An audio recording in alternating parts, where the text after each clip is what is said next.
안녕하세요. 안녕하세요. 반갑습니다. 여러분 안녕하세요. EBS 입시 대표 강사 윤윤구입니다. 여러분들과 함께 2028 수능 개편안에 대한 이야기를 한번 해볼 거예요. 일단 1부에서 우리가 국어랑 수학과 영어가 큰 변화 없이 형태를 유지한다라는 이야기를 했는데, 사회과학은, 통합사회통합과학은 어떻게 되는지 두 분 귀한 선생님을 모시고 이야기를 나눠보도록 하겠습니다. 안녕하세요, 선생님. 안녕하세요. 네, 각자 자기소개 해볼까요?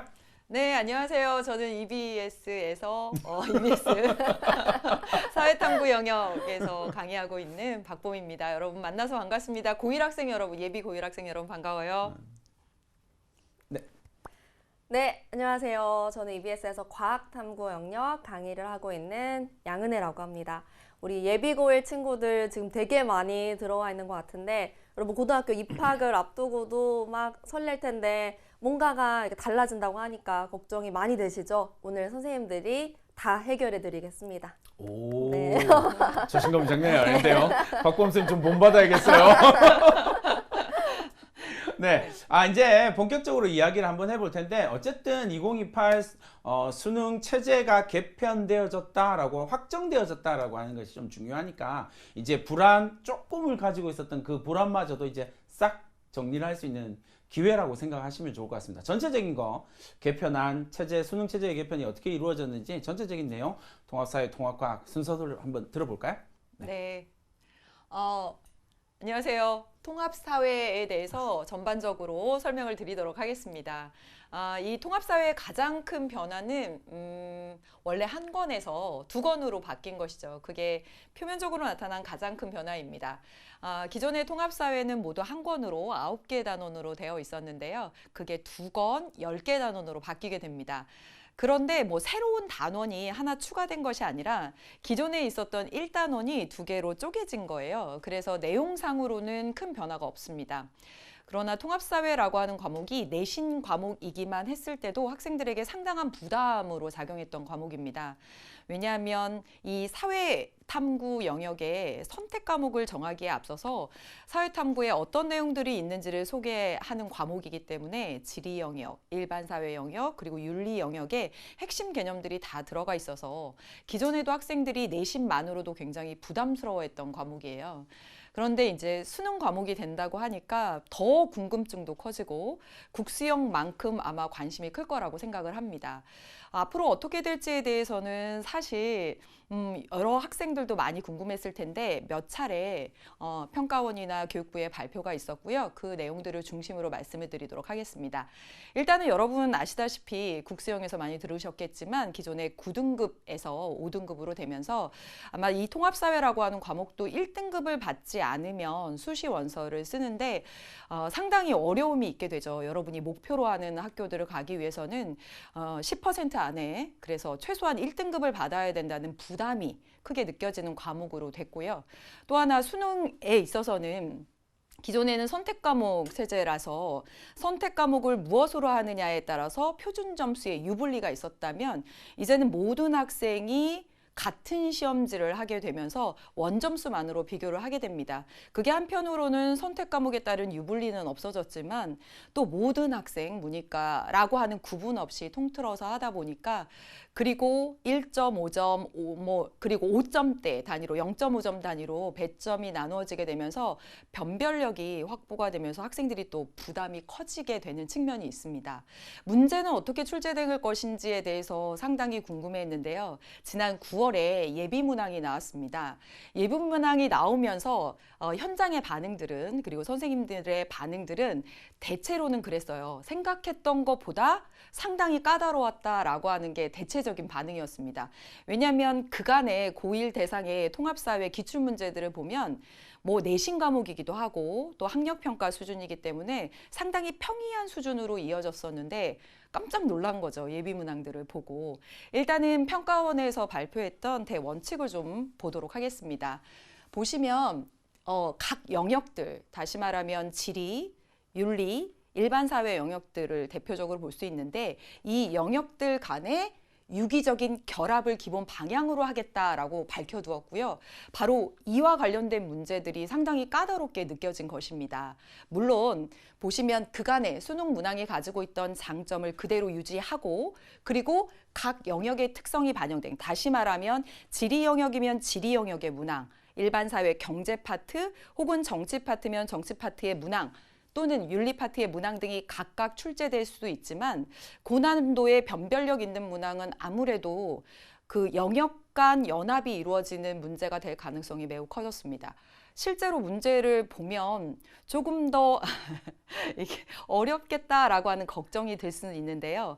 한번 보도록 하겠습니다. 제가 너무 여러분의 걱정을 부추기는 것은 아닌가 싶긴 한데, 자, 이 문항을 보면요. 자, 여러분이 대부분은 알고 있습니다. 지금 A, B 지역을 찾아야 되는데 점으로 찍힌 두 곳이 있어요. 하나는 우리가 정말 익히 많이 봤던 이 장화 모양의, 그렇죠, 이탈리아가 되겠고요. 그리고 말레이 반도 끝에 점이 딱 찍혀 있고 동남아시아 우리 다 알잖아요. 싱가포르나 고쯤 되는. 그래서 하나는 열대기후이고 하나는 지중해성 기후가 됩니다. 여러분 이거 통합사회에서 3단원 배우면 다 나오는 내용이에요. 이 자체로 지중해성 기후랑 열대기후를 찾아라 라고 하는 건 사실 어려운 게 아닌데 이 문제가 어떻게 출제됐냐면 이제 어느 지역인지 찾아야 돼요. 그런데 기온이나 또는 강수량을 근거로 해서 찾게 되거든요. 예, 그런데 서울, 우리나라를 중심에 두고 비교를 하는 것이에요. 그냥 이탈리아, 그냥 열대기후 지역에 기온 강수량을 주는 것이 아니라 우리나라를 사이에 두고 차이를 통해서 각각의 지역을 찾게 하는 거죠. 한번 뭔가 이렇게 탁 꼬은 느낌이 듭니다. 그렇죠? 그리고 자, 다음 문제는요. 일반사회 영역인데요. 여러분이 아직 안 배웠어도 자, 위에 기억을 보시면 시장에서 자원이 효율적으로 배분되지 못하는 상태, 어느 영역이겠어요? 시장 나왔으니까. 그렇지. 경제 영역이 되고요. 제일 아래 보시면 고의나 과실 여부, 어머 이거 나왔어요. 무과실 책임주의라고 해서 지금 현재 정치와 법 영역에 해당이 됩니다. 하나의 재심은 안에서 경제 영역에서도 굉장히 중요한 시장 실패의 개념하고 또 정치와 법 영역에서도 굉장히 중요한 무과실 책임주의를 같이 묻고 있습니다. 그래서 이런 문항을 보고 이제 깜짝 놀란 거죠. 어떻게 대비하느냐. 자, 결론부터 말씀드리면 이렇게 영역 간 통합이 이루어지는 문제들은 변별력을 확보하기 위한 고난도 문제로 분명히 출제될 가능성이 있습니다. 그러나 25문항 중에서 대부분의 문항은 각 영역의 특성을 반영한 문제, 앞서서도 기조에서 살펴보셨듯이 그러한 문제로 출제되기 때문에 기본 개념과 앞으로 나올 모의고사들을 보면서 문제 유형을 익혀나가는 과정이 필요합니다. 지금은 아직은 기출 문항도 많지 않아요. 차근차근 나오게 되고 여러분이 분명히 익숙해질 수 있고요. 앞으로 그래서 여러분이 하셔야 될 것은 정말 그 어느 곳보다 좋은 교재, EBS의 고등예비과정 교재라든가 개념완성 교재도 있고요. 그리고 그 교재들을 정말 꼼꼼히 그리고 체계적으로 설명하는 선생님들이 있습니다. 그래서 일단은 여러분의 기본을 닦아두는 것이 굉장히 필요하고요. 사회 과목이나 뭐 과학 과목도 마찬가지겠지만 그 어떤 과목군보다 개념을 익혀두는 것이 중요합니다. 개념을 탄탄하게 다져놓고 그리고 나서 이제 앞으로 나올 모의고사 문제들을 보면서 문제 유형을 살펴가는 것이죠. 너무 걱정하지 않으셔도 됩니다. EBS와 함께라면 할 수 있다. 할 수 있다. 네. 네. 할 수 있다. 화이팅! 네. 좋아요. 댓글에 선생님들의 인사하고 뭐 이런 것들을 좀 여러분들이 하면 우리가 좀 더 즐겁게 강의를 진행하고 이렇게 이야기를 할 수 있겠죠?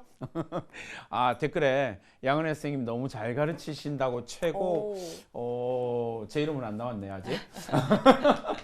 라고 이야기를 했으니까 일단 그러면 우리 통합과학 잘 가르치시는 최고 선생님의 이야기를 한번 들어보도록 하겠습니다. 댓글 단 친구 기억하겠습니다. 감사합니다. 자, 제가 이제 우리 과학 영역은 어떻게 달라졌는지 설명해 드릴게요. 여러분 지금 걱정 많이 하고 계실 텐데 걱정할 필요 없습니다. 아직은 여러분이 수능 보기까지 시간이 많이 남아있고 또 수능을 준비할 수 있는 시간 충분하니까 지금부터 잘 알아두시면 돼요. 일단 여러분 뭐 국영수, 사회탐구까지 보면서 느낀 게 우리 달라지는 수능은 지금의 수능과 가장 다른 게 뭘까요? 그렇죠, 맞아요. 선택 과목이 없어지는 겁니다. 지금 수능에서는 이제 선택 과목이 과학탐구의 경우 물화생지 1, 물화생지 2 이렇게 8개나 돼요. 그리고 사회탐구까지 합치면 17개입니다. 그 중에 2개를 고르는 거였거든요. 그러니까 과목 선택하는 게 너무 중요했죠.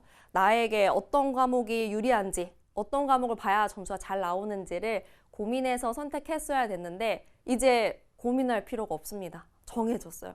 이제 공통 과목인 통합과학으로 시험을 보게 되는 거예요. 그래서 여러분 중에 혹시 통합사회랑 통합과학 중에 고르는 건가요? 이렇게 묻는 친구들이 있는데 아닙니다. 여러분 뭐 대학을 갈 때 어떤 전공, 어떤 계열로 가는 것과 상관없이 통합사회, 통합과학을 둘 다 봐야 되는 거예요. 자, 그러면 이제 또 달라진 게 뭐 문항수, 시간 이런 거 궁금하시죠? 혹시 지금 수능에서 과학탐구, 사회탐구 이런 탐구 과목 몇 문제 나온지 아세요? 몇 문제? 맞아요. 20문제 나옵니다. 근데 문항수가 이제는 좀 늘어나요. 그래서 지금은 우리가 30분 동안 20문항을 푸는 식으로 수능이 나왔어요. 근데 여러분이 보게 될 28학년도 수능부터는 40분 동안 25문항을 풉니다. 그럼 사실 문항수는 5개 늘었는데 시간은 10분 늘었거든요. 그래서 계산을 해보면 한 문제당 쓸 수 있는 시간은 조금 더 늘어난 겁니다. 그리고 만점은 50점으로 똑같아요. 근데 지금은 배점이 이제 2점짜리, 3점짜리 이렇게 했죠. 그래서 뭐 선배들이나 뭐 언니, 오빠, 형아, 누나 있으면 들어봤을 거예요. 탐구 공부할 때 이거는 3점짜리라 좀 어려워 막 이렇게 얘기를 했거든요. 근데 이제는 배점이 3가지입니다. 그래서 1.5점, 2점, 2.5점 이렇게 3가지로 나뉘게 되고 뭐 1.5점에서 쉬운 문제 나오겠죠? 2.5점에서 이제 고난도 문제들이 나오게 되겠죠. 그래서 이런 식으로 수능이 달라집니다. 여기까지 되셨죠?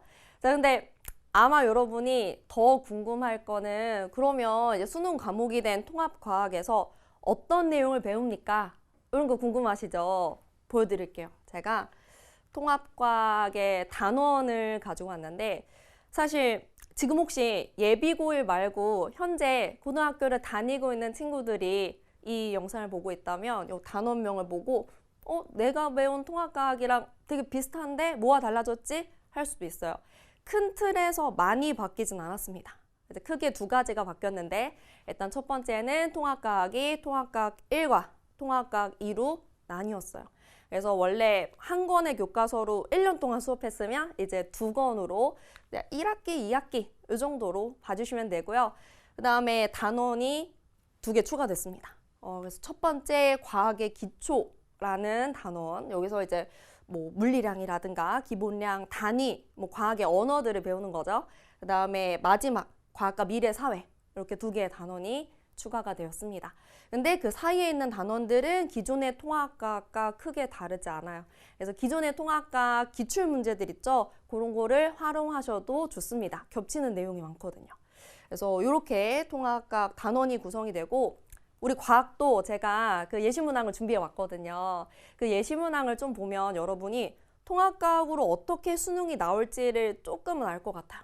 아까 그 사회 예시문항을 보니까 비슷한 게 되게 많아요. 아까 사회에서도 하나의 제시문 안에 뭐 2가지 영역을 물어보고 그런 문제들이 있었죠. 과학도 그런 문제가 나왔습니다.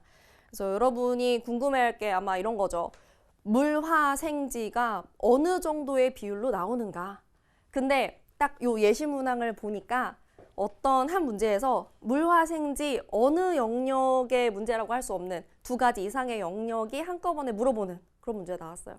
지금 이 문제를 제가 풀이하려는 건 아니고 그냥 한번 간단하게 보면 산화환원 반응에 관한 문제죠. 그래서 탐구를 하는 거예요.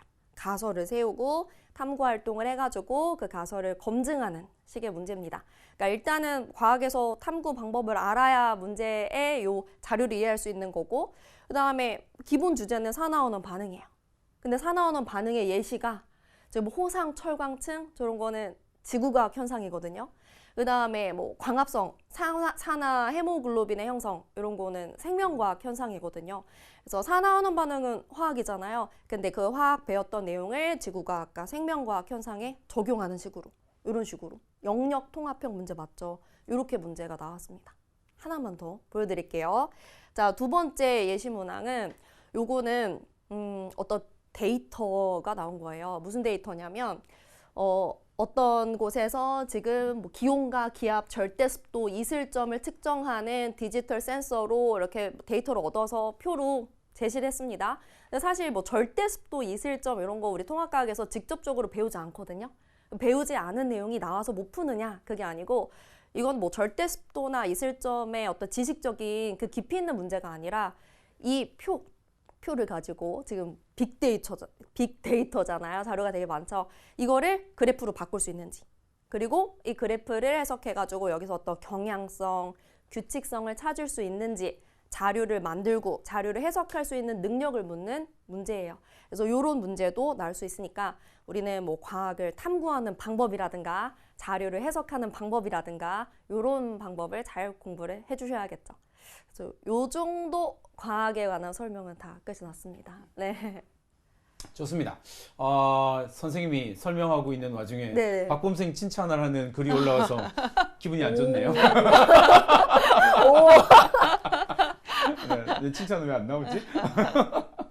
어쨌든 그 질문을 보면서 조금 난해한 게 있었어요. 예비고3 아이가 사문을 너무 좋아하는데 잘 보고 있는데 누가 잘 보는 거예요? 근데 학생이 잘 보고 있는 거예요? 학부모님이 잘 보고 있는 거예요? 사회문화뿐만 아니라 통합사회도 아마 통합과학도 걱정하지 않으셔도 되고, 일단은 왜냐하면 그동안 쌓여있는 데이터나 또는 기출문제가 없기 때문에 어떻게 대비해야 될지 막막한 측면이 있습니다. 그러나 사실은 이 막막함은 모든 수험생들이 가지고 있는 거예요. 나만 정보가 없고 나만 자료가 없는 상황이 아닙니다. 그리고 정말 중요한 것은 사회나 과학에서는 기본 개념입니다. 그래서 개념 학습을 지금 1학년 때 내신 대비하면서 가급적 철저하게 해준다 라고 하는 생각, 일단은 그 생각을 가지고 가시는 게 좋고요. 앞으로 모의고사를 보면서 데이터가 쌓여가고 기출문항이 쌓여가면 문항에 대한 유형도 여러분들이 알 수 있고, EBS에서도 그 유형 분석이나 또는 대비 방법 등에 대해서 앞으로 계속 여러분들과 함께 하면서 안내해 드릴 겁니다. 오, 네. 좋아요. 네. 저도 왠지 갑자기 강의를 보고 싶은 네. 생각이 드는데, 어쨌든 선생님들이 이야기하고 있는 것들을 이제 들으시면서 아니 걱정이 다 해결된 것 같다고 벌써 다 해결하지도 않은데 아직 그래서 어쨌든 좋습니다. 근데 그럼에도 불구하고 이번 겨울방학 때 뭐 어떻게 통합사회 통합과학을 준비해야 되나에 대한 고민이 있을 거예요. 어떤 커리큘럼을 타야 되지? 라고 하는 것들에 대한 고민도 분명히 있을 테고요. 이제 그런 부분에 대한 이야기를 하기에 앞서서 중학교 과학, 중학교 사회 이번 겨울에 총정리를 한번 하는 건 어떨까요? 어떻게 생각하세요? 중학교 사회. 일단 질문을 지금 넘기신 거예요? 일단 야, 이렇게 자연스럽게 넘긴다고? 확실히 이 중학교 때, 저는 중학교는 근무해보지 않았는데 중학교 사회 과목에서 상당히 많은 내용들을 학생들이 학습을 했습니다. 그래서 통합사회 사실 과목들은 중학교 때 배운 내용들이 굉장히 많은 부분 베이스가 되어 있어요. 맞아요. 그래서 중학교에서 특히나 뭐 정치, 인권, 기본권 이런 것들은 3학년 때 다 배웠기 때문에 그 내용들이 통합사회로 공부하면서 막 기억이 난다는 학생들도 있고 다 잊어버렸다는 학생들도 있습니다. 물론 중학교 때 철저히 해두면 통합사회로 공부하는 데 있어서 훨씬 이해하는 데 쉽죠. 이게 이제 반복이 되는 거니까. 그런데 그렇다고 해서 중학교 교과서를 다시 꺼내서 중학교에서 봤던 사회, 지리, 도덕 이런 과목들을 다시 보기보다는 사회 1, 사회 2죠. 그걸 다시 보기보다는 통합사회의 그 내용들, 기본부터 고등 예비과정의 경우는 기본부터 기본 문제, 기본 개념부터 해서 기본 문제, 그리고 서술형 문제, 스텝 1 단계의 서술형 문제부터 대비하도록 되어 있습니다. 그래서 돌아가기보다는 새롭게 시작하는 느낌으로 고등 예비과정부터 함께 해주시면 좋을 것 같고, 곧 교과서 받게 될 거예요. 교과서 받으면 교과서를 정말 정독하는 느낌으로 읽어보시는 것도 좋은 대비 방법이 될 것 같습니다. 이제 다시 질문 이제 받으세요. 제 차례인가요? 자, 이제 제 차례입니다. 여러분 과학 같은 경우는 제가 EBS에 있는 강의를 하나 추천해 드릴게요. 제가 한 건 아니지만 우리 EBS의 고등 예비 과정이라는 강좌가 지금 올라와 있고 다 업로드가 되어 있습니다. 근데 여러분이 중학교 때 배웠던 내용을 그 강좌를 들으면 자연스럽게 정리할 수 있을 것 같아요. 그래서 사실 제가 과학 공부할 때 되게 중요하게 강조하는 게 용어 정리거든요. 왜냐면 우리 과학 시간에 쓰는 그 용어는 일상 속의 영어랑은 또 다르잖아요. 그래서 여러분이 그 단어의 뜻, 용어의 뜻을 모르면 별거 아닌 건데도 되게 그게 어렵게 느껴질 수가 있거든요. 그래서 고등 예비 과정이라는 강좌를 들으면 그런 중학교 때 놓쳤던 용어들 다시 한번 공부할 수가 있고 또 고등학교 통합과학 시간에 배울 내용을 예습할 수까지 있을 겁니다. 그래서 그 강좌를 참고해 주세요. 오, 좋습니다. 네. 자, 기본적으로 생각을 해보면 여러분들 그 전체적으로 봤을 때 어쨌든 30분에 20문항을 푸는 것과 40분에 25문항을 푼다라고 이야기를 하는 건 아까 선생님이 얘기하셨던 것처럼 문항당 1.5분에서 1.6분으로 늘어난 거거든요. 그러니까 시간 여유는 지금보다 훨씬 더 좀 많이 생기긴 해요. 그 부분에 대한 이해도를 조금 갖고 있는 것이 중요하다. 그렇다면 EBS 커리큘럼 뭘 추천해야 될까요? 아까 선생님 추천하신 네. 거 말고 또 한번 얘기해 하나. 주실까요? 네. 하나가 더 있습니다.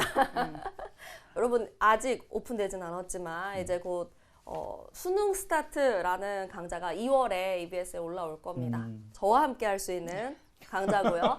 근데 여러분이 통합과학 공부를 하고 나서 이게 수능에는 어떻게 연결이 될까를 그 수능 스타트 강좌로 좀 경험해 볼 수가 있는 게 거기에서 그 예시 문항들을 제가 다 풀이를 하고요. 예시 문항과 닮은 꼴 문제가 교재에 또 있습니다. 그래서 수능에 통합과학이 이런 식으로 나오겠구나라는 거를 볼 수 있는 강좌입니다. 그래서 수능 스타트 기대하세요. 네. 수능 스타트. 고등학교 1학년한테 네. 수능 스타트. 너 지금부터 1학년을 시작이야. 위한 막 이런 거죠. 강좌입니다. 그럼 질문이 하나 있어요. 네. 예시 문항을 설명하는 것까지는 좋은데 유사한 문항은 선생님이 직접 만드시는 겁니까? 아닙니다. 교재가 나와 있는데 또 오. 우리 EBS 교재가 좋지 않습니까? 그래서 역시 교재를 그 답을 듣고 제가 싶었어요. 네, 미리 봤는데 정말 네. 너무 좋고 진짜 그 예시 문항이랑 정말 연결되는 그 닮은 꼴 문제를 너무 잘 만들어 주셨더라고요. 네. 좋습니다. 그럼 이제 통합사회로 넘어가서 통합사회 EBS 어떻게 활용해야 되나요? EBS 활용은 뭐 기본으로 여러분이 EBS를 열심히 활용할 생각으로 지금 여기 같이 하실 텐데요. 통합사회 공부하는 데 있어서 조금 팁을 드리면 통합사회라고 하는 과목은 영역이 굉장히 광범위합니다. 그래서 사실은 이 지리 과목, 물론 과학도 마찬가지지만 지리, 일반 사회라고 하면 정치, 경제, 사회문화 뭐 이런 부분까지 해서 영역이 광범위해요. 그래서 여러분들이 이게 공부를 할 때 뭐 다른 과목의 경우는 앞 단원을 전제로 해서 두 번째 단원, 세 번째 단원 이렇게 진행이 되는데 통합사회의 경우에는 마치 여러분이 앞에 단원에서 조금 이해가 안 되고 어렵고 했다고 하더라도 이 통합사회 과목 전체를 놓는 게 아니라 그 다음 단원에 가면 전혀 새로운 단원으로 새로운 영역을 공부하게 됩니다. 그래서 다시 한번 재미를 붙여보고 그리고 처음부터 너무 어렵게 하지 마시고 지금 선생님이 말씀해 주셨던 수능 스타트 등을 통해서 앞으로 문항이 어떻게 수능형 문항이 나올 것인지를 차츰차츰 예측해 가거든요. 그러니까 지금은 제일 중요한 게 뭐냐면 이 광범위한 영역에 해당되는 통합사회 과목에 대해서 흥미를 붙이고 기본 개념을 탄탄히 익히고 하는 것들입니다. 그래서 어떤 단원은 진짜 힘들 거예요. 왜냐하면 학생마다 성향이 다르기 때문에 윤리, 철학이 맞는 학생도 있고 경제가 맞는 학생도 있고 그렇기 때문에 어떤 영역에선 지치고 힘들지만 그래서 사회 과목 전체를 놓는 것이 아니라 다음 영역에서 새로운 과목을 만난다는 생각으로 그리고 새로운 것들을 알아간다는 생각으로 그리고 얘를 어차피 1학년 때 했는데 끝까지 3학년 때까지 가져가야 되는 과목이잖아요. 그게 여러분들한테 상당히 부담스럽기도 하지만 또 한편으로는 장기적으로 놓고 봐야 될 것이기 때문에 절대 얘를 단기간에 끝낸다라고 하는 생각 또는 얘가 나랑 안 맞는다고 해서 얘를 어떻게 놔버릴 생각을 하는 게 아니라 얘를 계속 데리고 간다. 그래서 다음 단원 가서 흥미가 있었으면 다시 돌아가서 앞에 단원에 여러분이 어려워했던 과목도 반복하는 과정에서 분명히 잘 알게 될 겁니다. 처음부터 어렵게 하지 말자. 중학교 때 배웠던 사회 과목을 떠올리면서 진짜 쉽게 탄탄히 다져가자라고 하는 것을 지금 걱정이 많은 여러분들에게 꼭 말씀드리고 싶었습니다. 선생님은 수능 스타트 강의 하시나요? 네, 합니다. 오. 네, 그래서 내신 PR 대비와 홍보 좀. 네, 내신 대비와 수능 대비를 한꺼번에 다 여러분에게 어떤 방향으로 가야 될지를 안내할 건데요. 뭐 사회나 과학이나 정말 중요한 거 개념입니다. 항상 강조하고요. 그리고 개념 절대 한 번만에 되지 않습니다. 그냥 선택 과목 하나의 경우도 개념 1회독해서는 알지 못해요. 그런데 이 통합의 경우는 진짜 많은 개념들이 있기 때문에 한 번에 한다라고 하는 생각 안 하시면 할 수 있습니다. 3학년까지 데리고 갈 친구예요. 예. 전체적으로 수능 개편안이 발표가 되면서 사실 예비 고1 학부모님들, 지금 중학교 3학년 학부모님들이 가지고 있는 가장 궁극적인 질문은 그래서 시험은 쉽나요? 어렵나요? 변별력은 어떻게 확보하죠? 이런 질문일 것 같아요. 그러니까 제가 학부모라면 그게 궁금하겠다고요. 그래서 많이 궁금해하고 있을 테니 그 부분에 대한 이야기를 조금만 더 해볼까요? 또 패스하실 변별력. 건가요? 일단 제 생각하기에 아까 선생님 말씀하신 것처럼 뭐 기출문제를 우리가 계속 보며 기출문제가 누적돼 가면서 파악을 해야 되겠지만 일단 아까 봤듯이 여러 영역이 한꺼번에 물어볼 수 있는 그런 융합형 문제들이 좀 고난도 문제가 되지 않을까 싶고요. 그다음에 우리 통합과학의 경우는 기존의 학생들이 많이 어려워하던 뭐 화학 반응 문제라든가 아니면 뭐 역학적 시스템 물리 파트 문제라든가 아마 그런 파트에서 좀 고난도 문제가 나오지 않을까 싶습니다. 그래서 그런 문제에서 변별이 충분히 저는 될 거라고 생각합니다. 동사는 어때요? 일단 수능 문제는 기본적으로 이 25문제가 다 어려운 문제가 출제될 수 없습니다. 네, 그래서 고난도 문항이 뭐 20문제였을 경우에는 뭐 두세 문항의 고난도 문항이 정리해졌다면 앞으로 25문항 중에선 한 5문항 정도가 고난도 문항이 나오지 않을까 이렇게 생각을 합니다.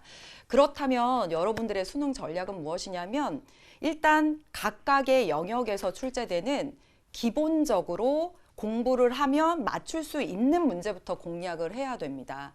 그래서 물론 변별력을 확보한 문항들이 나올 수밖에 없고요. 그래야 등급을 나누게 되는 것이니까. 그러나 제가 항상 강조하는 것은 무조건 맞추고 가야 되는 고난도 문항을 제외한 20문항 정도의 문항을 맞추고 간다. 그리고 그 문항은 아마 통합사회의 경우에 있어서는 지리 영역, 그리고 일반사회 영역, 그리고 윤리 영역이 3분의 1씩 해서 나오지 않을까라고 예측을 합니다.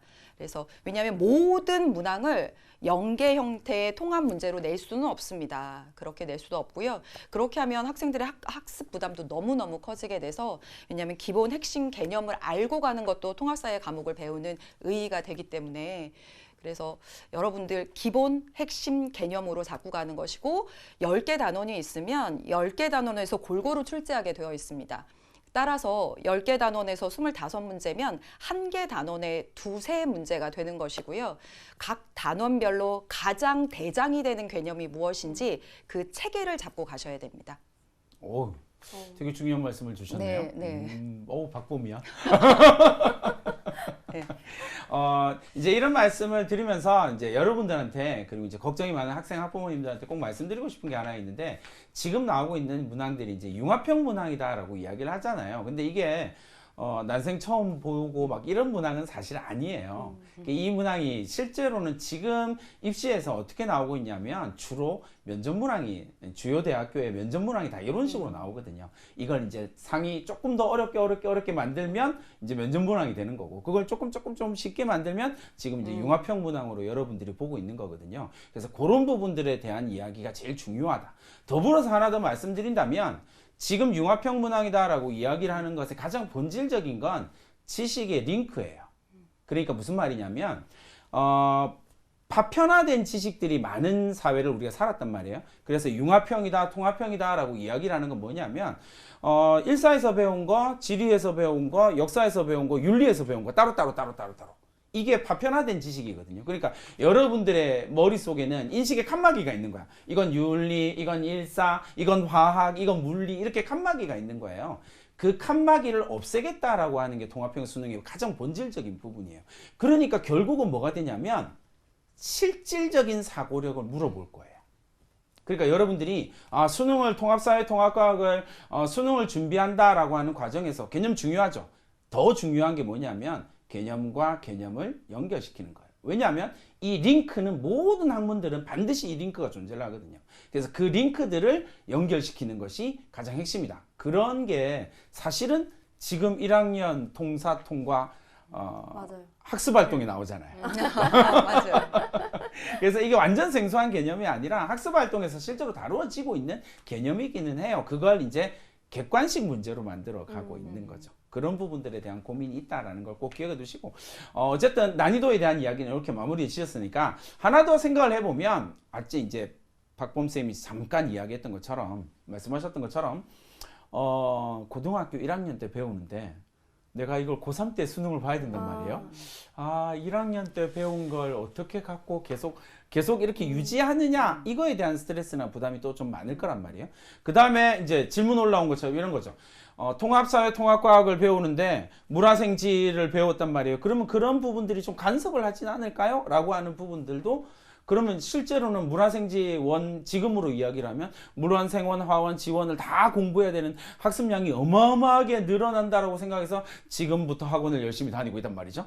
그래서 그 부분에 대한 이야기들을 조금 깔끔하게 한번 정리를 해볼까요?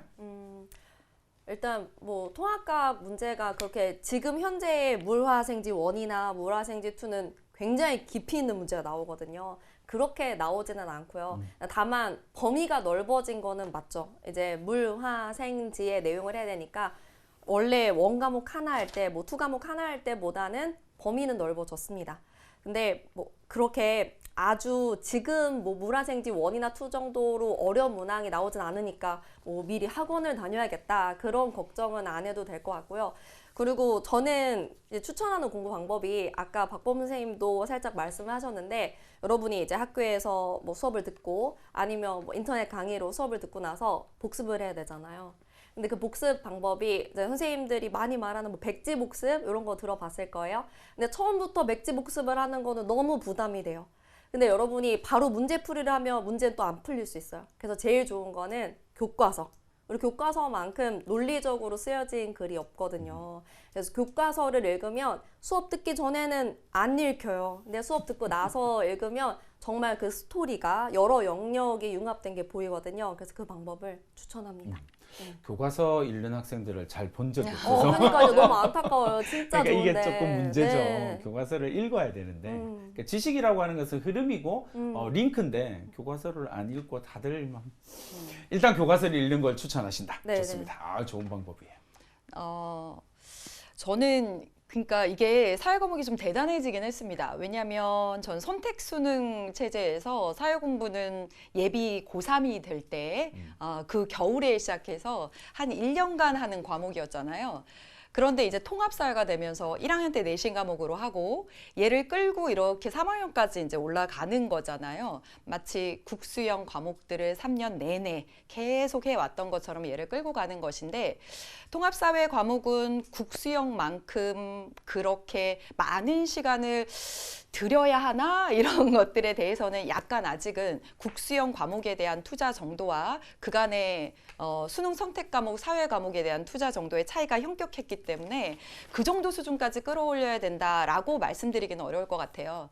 다만 1학년 때 내신 공부를 굉장히 잘해두는 겁니다. 왜냐하면 수시 체제가 계속 이어지고 있기 때문에 내신 공부를 굉장히 잘해두어야 되고 내신은 수능과 또 다른 측면이 있죠. 왜냐하면 수능에서는 10개 단원에서 25문제, 1개 단원에서 2~3문제가 출제된다면 내신은 훨씬 더 지엽적이고 세부적인 내용까지 공부해야 되죠. 따라서 일단은 1학년 내신에 정말 공을 들이는 것입니다. 1학년 내신을 잘 보는 방법은 무엇이냐면 학교 수업이에요. 100% 학교 수업이고요. 학교 수업을 제대로 듣지 않고 1등급 받은 학생은 본 적이 없습니다. 그래서 학교에서 주는 부가적인 자료 그리고 교과서 읽기 이런 것들을 통해서 정말 세심하게 내신 대비를 일단 해두시고 그리고 그렇게 통합사회를 공부했던 것 중에서 2학년 선택 과목에 가게 되면 뭐 경제를 선택할 수도 있고요. 사회문화, 세계지리 뭐 선택하면서 그 통합사회에서 했던 내용들이 또 깊어집니다. 통합사회에서 봤던 내용도 또 중심으로 보면서 그것들을 이어갈 수 있을 거라고 생각해요. 그리고 이제 예비 고3이 오는 거죠. 그래서 중간에 선택 과목 체제의 사회 탐구 과목들을 공부하면서 통합사회 내용들을 놓지 않겠다라고 생각하는 것. 그게 필요할 것 같고요. 일단 어떻게 1학년 내신에 아주 철저히 집중하면서 얘를 남겨간다라고 생각해 주시면 좋을 것 같습니다. 그러면 내신도 정말 수능 문제처럼 융합형으로 나올 수 있나요? 그러기는 좀 그렇죠. 내신은 진짜 중요한 게 이번 체제에서는 서술형입니다. 그래서 서술형을 담당 선생님과 이견 없이 서술형 이것도 맞지 않아요, 저것도 맞지 않아요 하는 상황을 만들어서는 안 됩니다. 그러니까 핵심 개념, 핵심 키워드를 기억하고 그걸 문장으로 쓰는 연습을 하셔야 돼요. 예, 그래서 네, 서술형 대비가 굉장히 중요하고요. 내신 대비를 이렇게 세심하게 해놓고 내신에서 좋은 성과가 나면 그 성공했던 경험이 수능까지 이어질 수밖에 없어요. 예, 그래서 일단 지금은 1학년 내신 대비를 하면서 얘를 탄탄하게 다져놓는다. 라고 생각해 주시면 좋을 것 같습니다. 박범쌤이 엄청 중요한 이야기를 하셨는데 어쨌든 2028 입시 체제에서 가장 중요한 포커스 중에 하나 근데 조금 덜 강조되고 있는 이야기가 뭐냐면 논서술형의 확장이에요. 실제로 지금 예비 고1 학생들은 논서술형이 엄청 많아지게 될 거거든요. 비율이 확 늘어나게 될 거거든요. 그 말은 뭐냐면 이렇게 논서술형의 비중이 확 늘어난다라는 말에 실질적인 효과가 어떻게 나타나냐면 대학도 그렇게 합니다. 그래서 서울대가 입시 전형을 이번에 발표한 내용을 보면 정답이 없는 문제가 있어요. 진짜 아름다운 문제들이거든요. 정답이 없어요. 그래서 수험생이 답변을 하면서 자기 답을 만들어 가야 되는 문제들을 좀 만들어내고 있거든요. 그런 것들이 실질적인 사고의 확장이 이루어져야만 된다라고 하는 부분이고 그런 것들은 통합사회, 통합과학을 통해서 여러분들이 충분히 만들어낼 수 있다라고 하는 지점을 꼭 기억을 해 주시면 좋을 것 같습니다. 자, 과탐으로 넘어가서 통합 네. 물화생지 선행해야 되나요, 선생님? 물화생지 선행. 네. 혹시 몇 학년이실까요?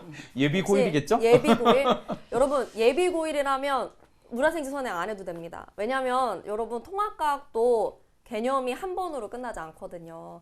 통합과학 개념을 한 번 더 하는 것을 추천합니다. 그리고 여러분이 이제 물화생지라는 건 2, 3학년 때 배울 그 선택 과목 중에 하나잖아요.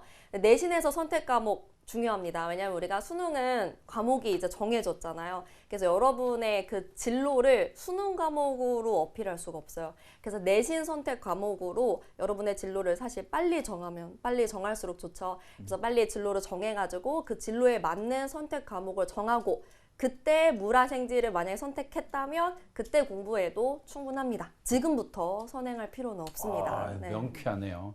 지금부터 선행하지 마. 그리고 또 이제 제가 하나만 더 말씀드린다면 이제 선생님들이 통합사회, 통합과학에 대한 이야기들을 잘 마무리해 주셨는데 입시 전문가 입장에서 말씀을 드리자면 여러분 되게 단순해요. 선택 과목을 없앤 이유가 뭐게요? 이게 여러분들이 그 전체적인 불안을 만들어내는 가장 중요한 이유가 자꾸 불안을 해야 누군가가 이익을 보기 때문에 그런 거거든요. 근데 되게 단순하게 생각해봐요. 선택 과목을 없앤 이유가 뭐게요? 라고 이야기를 하면 선택 과목에 따른 유불리의 문제가 있었기 때문에 없앤 거예요. 그러니까 지금 통합사회, 통합과학은 뭘 하겠다는 거냐면 선택 과목에 대한 유불리가 없어요.